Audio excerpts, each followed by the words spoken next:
Hello dear friends, എല്ലാവർക്കും London ബ്രോയുടെ ഏറ്റവും മുതലോട്ട് സ്വാഗതം. അപ്പോൾ നിങ്ങൾ ഈ വീഡിയോ കാണുന്ന ആൾക്കാർ ഇംഗ്ലണ്ടിൽ വാടകയ്ക്ക് താമസിക്കുന്ന ആൾക്കാരാണ്. അതായത് ഇപ്പോൾ UK നിങ്ങൾ ജോലി ചെയ്യുന്ന ആൾക്കാരാണെങ്കിൽ തീർച്ചയായിട്ടും നമ്മൾ വീഡിയോ കാണുന്നതിൽ ഒരു 75 അല്ലെങ്കിൽ 90% ആൾക്കാരും ഓൺ ഹൗസ് ആയിരിക്കില്ല, റെൻറ്റഡ് ഹൗസിൽ താമസിക്കുന്ന ആൾക്കാരായിരിക്കും അല്ലേ. നിങ്ങൾക്കൊരു സന്തോഷകരമായിട്ടൊരു അപ്ഡേറ്റുമാണ് ഞാനിന്ന് വന്നിരിക്കുന്നത്. ഗവൺമെൻറ് 2026 മെയ് 1 മുതൽ പുതിയൊരു നിയമം പാസ്സാക്കിയിരിക്കുകയാണ്.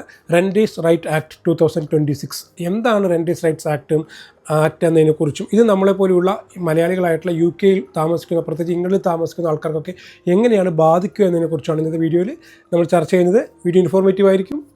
ലൈക്ക് ചെയ്യുക, കമൻറ്റ് ചെയ്യുക, ഷെയർ ചെയ്യുക, സബ്സ്ക്രൈബ് ചെയ്ത് സപ്പോർട്ട് ചെയ്യുക. നമുക്ക് നേരെ വീഡിയോയിലോട്ട് എടുക്കാം. UK മലയാളി പ്രവാസികളെ സംബന്ധിച്ചിടത്തോളം കഴിഞ്ഞ കുറച്ച് കാലങ്ങളായിട്ട് അത്ര നല്ല സന്തോഷകരമായിട്ടുള്ള ഒരു അപ്ഡേറ്റുമായിട്ടല്ല വന്നുകൊണ്ടിരിക്കുന്നത് അല്ലേ. അതായത് ILRലെ മാറ്റങ്ങൾ, പിന്നെ ഇപ്പോൾ കെയർ ഹോമിലൊക്കെ കെയർ വിസ മാറ്റങ്ങൾ വന്നു, ഡിപ്പെൻഡൻറ്റ് വിസയെ കൊണ്ടുവരാത്ത രീതിയിൽ അങ്ങനെ ഒരുപാട് നെഗറ്റീവായിട്ടുള്ള അപ്ഡേറ്റ് ആണ് ഇപ്പോൾ കുറച്ച് കാലമായിട്ട് വന്നുകൊണ്ടിരിക്കുന്നത്. മാത്രമല്ല വർദ്ധിച്ചു വരുന്ന താമസ ചെലവുകളും ഒരു വലിയൊരു ടെൻഷനായിട്ട് തന്നെയാണ് നമ്മളെല്ലാവരും മുന്നിലുള്ളത്. അപ്പോൾ ഇപ്പോൾ 2026 മെയ് 1 മുതൽ സന്തോഷകരമായിട്ടുള്ള ഒരു അപ്ഡേറ്റാണ്. അപ്പോൾ പ്രത്യേകിച്ച് ഇംഗ്ലണ്ടിൽ വാടകയ്ക്ക് താമസിക്കുന്ന ആൾക്കാർക്ക് ഇനി മുതലും തലവേദന ഇല്ല എന്ന് തന്നെ പറയാൻ പറ്റും. അതാണ് പുതിയൊരു റെൻറ്റേഴ്സ് റൈറ്റ് ആക്ട് 2026 നിലവിൽ വന്നിരിക്കുകയാണ്. മെയ് 1 മുതലാണ് ഇത് നിലവിൽ വന്നിരിക്കുന്നത്. പ്രധാനമായിട്ടും സെക്ഷൻ 21 എന്നൊരു സംഭവം തന്നെ എടുത്ത് കളഞ്ഞിരിക്കുകയാണ്. അപ്പോൾ എന്താണ് സെക്ഷൻ 21? അപ്പോൾ എന്തൊക്കെയാണ് നമുക്കിതിൽ ഗുണകരമായിട്ടുള്ള കാര്യങ്ങൾ എന്നൊക്കെ നമുക്കൊന്ന് വിശദകരമായിട്ട് തന്നെ നോക്കാം. നാട്ടിൽ നിന്ന് ഒരുപാട് സ്വപ്നങ്ങളോടെയൊക്കെ എത്തി UK ഒരു വാടക വീട്, ഒരു റെൻറ്റഡ് ഹൗസ് കണ്ടുപിടിക്കാനുള്ള ബുദ്ധിമുട്ട് എല്ലാവർക്കും അറിയാം അല്ലേ. പ്രത്യേകിച്ച് കുട്ടികളൊക്കെ ഉണ്ടാകുമ്പോൾ തീർച്ചയായിട്ടും അഡ്ജസ്റ്റ് ചെയ്ത് നിൽക്കാനൊന്നും പറ്റില്ല. ഇവിടുത്തെ പ്രത്യേക നിയമങ്ങൾക്കനുസരിച്ച് കുട്ടികൾക്ക് വളരെ ഇമ്പോർട്ടൻ്റ് ആണ്. അപ്പോൾ ഒരു കുട്ടിക്ക് നമ്മളിപ്പോൾ ഒരു റൂം എന്ന രീതിയിൽ ചിലപ്പോൾ ബെഡ്റൂമിൻ്റെ അളവെല്ലാം നോക്കി അങ്ങനെയൊക്കെ നമുക്കൊരു വീടൊക്കെ വാടകയ്ക്ക് കിട്ടുകയുള്ളൂ. അതും നല്ല റെൻറ്റും ആയിരിക്കും. അപ്പോൾ പ്രത്യേകിച്ച് ചിലവും കാര്യങ്ങളൊക്കെ വേണം. അതേപോലെ തന്നെ നമുക്കൊക്കെ പെറ്റൊക്കെ ഉണ്ടെങ്കിൽ പെറ്റിനൊക്കെ ചില വീടുകളിൽ നമുക്ക് പെറ്റിന് അലോഡ് ആയിരിക്കില്ല. അങ്ങനെ ഓരോ നിയമങ്ങളാണ്.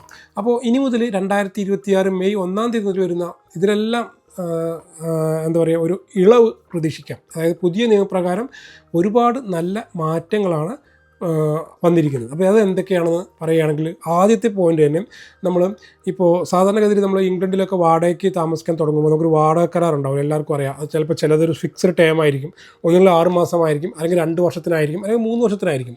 അങ്ങനെ ഒരു കോൺട്രാക്റ്റ് ഉണ്ടാവും. ഇത് ഇപ്പോൾ 3 വർഷം കോൺട്രാക്റ്റ് ആണെങ്കിൽ ഓരോ വർഷവും ചിലപ്പോൾ റെൻറ്റ് വർദ്ധിക്കുന്ന രീതിയിലൊക്കെ ആയിരിക്കും കോൺട്രാക്റ്റിൽ ഉണ്ടാവുക. അപ്പോൾ പുതിയ ഈ 2026 മെയ് 1 മുതൽ നിലവിൽ വന്നിരിക്കുന്ന നിയമപ്രകാരം അങ്ങനെ ഫിക്സഡ് ടൈം കോൺട്രാക്റ്റ് ആയിരിക്കില്ല എന്നുള്ള ഒരു ആശ്വാസകരമായിട്ടൊരു വാർത്തയാണ്. അതായത് 6 മാസമോ 2 വർഷമോ അങ്ങനെ വർഷത്തിലോട്ടുള്ള ഒരു കോൺട്രാക്റ്റ് ആയിരിക്കില്ല.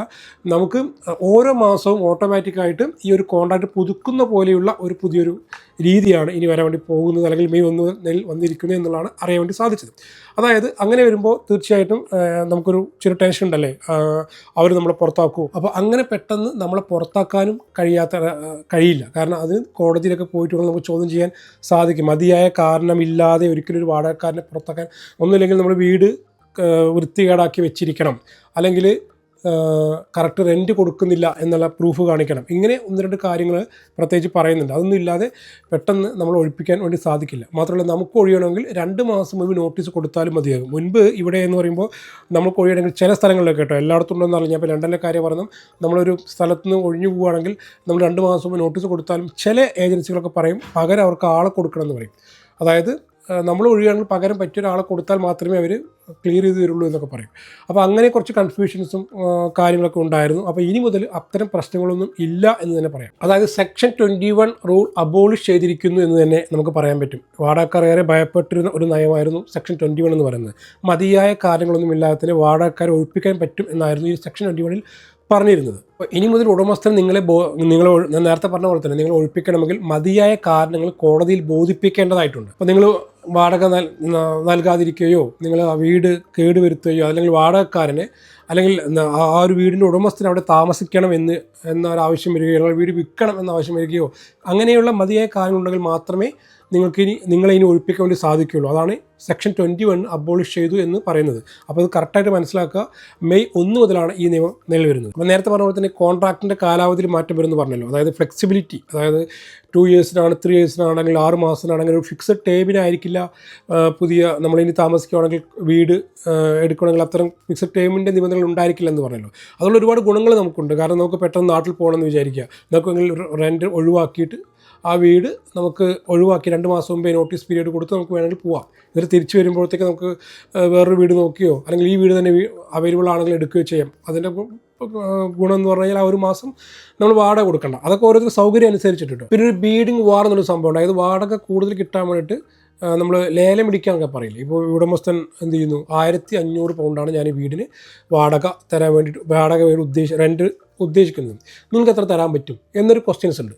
അപ്പോൾ അത് എല്ലായിടത്തും ഉണ്ട് എന്നല്ല, ചില സ്ഥലങ്ങളിലുണ്ട്. അപ്പോൾ 1600 പൗണ്ട് തരാൻ ഞാൻ വില്ലിങ് ആണ് എന്ന് പറയുന്ന വാടകക്കാരന് അല്ലെങ്കിൽ ആ ഒരു കസ്റ്റമർക്ക് അവർ വീട് വാടകയ്ക്ക് കൊടുക്കും. അപ്പോൾ 1400 1500 പൗണ്ട് മാത്രമേ തരാൻ കഴിയുള്ളൂ എന്ന് പറഞ്ഞ ആൾക്ക് ആ വീട് കിട്ടില്ല. അപ്പോൾ അങ്ങനെ ഒരു വാടകയ്ക്ക് ഒരു ലേലം വിളിക്കുന്ന രീതിയിൽ ചെയ്യുന്ന പരിപാടി ഉണ്ടായിരുന്നു. അപ്പോൾ ഇനി പുതിയ നിയമപ്രകാരം അങ്ങനെ പറ്റില്ല.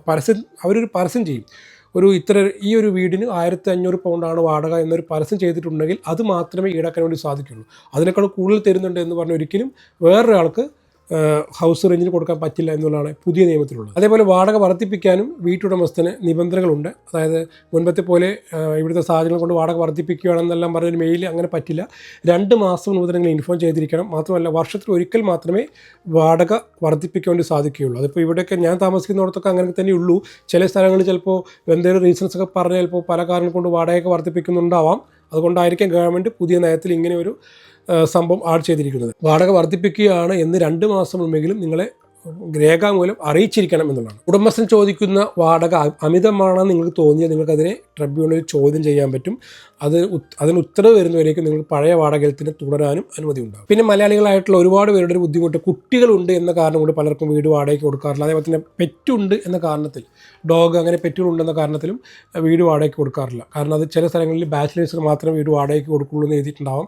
ചില സ്ഥലങ്ങളിൽ കുട്ടികളുണ്ടെങ്കിൽ കൊടുക്കില്ല എന്ന് എഴുതിയിട്ടുണ്ടാവും. അതേപോലെ തന്നെ പെറ്റ് അലൗഡ് അല്ലാതെ എഴുതിയിട്ടുണ്ടാവും. പക്ഷേ പുതിയ നിയമപ്രകാരം ഒരിക്കലും അങ്ങനെ നിബന്ധനകൾ വെക്കാൻ വീട്ടുടമസ്ഥന് സാധിക്കില്ല എന്നുള്ളതാണ്. കുട്ടികളുണ്ട് എന്ന കാരണം കൊണ്ട് അല്ലെങ്കിൽ ഗവൺമെൻറ് ആനുകൂല്യങ്ങൾ കൈപ്പറ്റുന്നു എന്ന കാരണം കൊണ്ട് വീട് നിഷേധിക്കുന്നത് ശിക്ഷാർഹമാണ് എന്നാണ് പുതിയ നിയമത്തിൽ പറയുന്നത്. അതേപോലെ തന്നെ പെറ്റിൻ്റെ കാര്യം പറഞ്ഞു, പെറ്റിന് എന്തെങ്കിലും രീതിയിൽ എന്താ പറയുക, പെറ്റ് ഇൻഷുറൻസ് ഒക്കെ എടുക്കണം എന്ന് മാത്രമേ ഒരു വീട്ടുടമസ്ഥന് ആവശ്യപ്പെടാൻ സാധിക്കുകയുള്ളൂ. നിങ്ങൾ പെറ്റുണ്ട് അതുകൊണ്ട് വീട് തരാൻ സാധിക്കില്ല എന്ന് പറയാൻ പുതിയ നിയമപ്രകാരം സാധിക്കില്ല. ഇംഗ്ലണ്ടിലെ വാടക വിപണി എന്ന് പറഞ്ഞെങ്കിൽ ഇപ്പോൾ ഇംഗ്ലണ്ടിലൊക്കെ വർദ്ധിച്ചു വരികയാണ് വാടക. റെൻ്റ് ഹൗസ് വീടിൻ്റെ വാടകയൊക്കെ വർദ്ധിച്ചു വരികയാണ്. ഒരുപാട് പേര് ഇങ്ങനെ താമസം മാറുന്നതുകൊണ്ട് തന്നെ. അപ്പോൾ വാടകക്കാരുടെ കയ്യിലായി ഇപ്പോൾ നിയന്ത്രണം. ഈ ഒരു പുതിയ നിയമപ്രകാരം വീട്ടുടമസ്ഥന്മാരെക്കാൾ കൂടുതൽ ആനുകൂല്യങ്ങൾ ഇപ്പോൾ വാടകക്കാർക്കാണെന്ന് തന്നെ പറയേണ്ടി വരും. ഇതിന് വാടക വീട് കൊടുക്കാനും ആ വീടിന് ഒരു സ്റ്റാൻഡേർഡ് ഉണ്ടായിരിക്കണമെന്ന് പുതിയ നിയമത്തിൽ പറയുന്നുണ്ട്. അങ്ങനെ പൂപ്പലോ അങ്ങനെ എന്തെങ്കിലുമൊക്കെ കംപ്ലൈൻറ്റോ എന്തെങ്കിലുമൊക്കെ ഉണ്ടെങ്കിൽ വാടകക്കാരനല്ല വീട്ടുടമസ്ഥൻ അത് ക്ലിയർ ചെയ്ത് കൊടുക്കണം.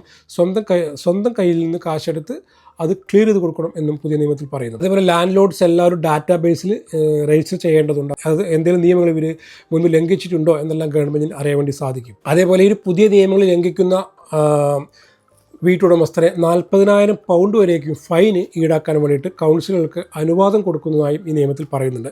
അപ്പോൾ എന്തായാലും UK താമസിക്കുന്ന മലയാളികളായിട്ടുള്ള വാടകയിൽ താമസിക്കുന്ന ആൾക്കാരൊക്കെ ഉണ്ടെങ്കിൽ, നിങ്ങൾ സുഹൃത്തുക്കളായിട്ടുള്ള ആൾക്കാരുണ്ടെങ്കിൽ അവർക്കൊക്കെ ഒരു പുതിയ ഇൻഫർമേഷൻ ഒന്ന് ഷെയർ ചെയ്ത് കൊടുക്കുക. അറിയാത്തവർ പല ആൾക്കാരും അറിഞ്ഞുകൊള്ളുന്നില്ല.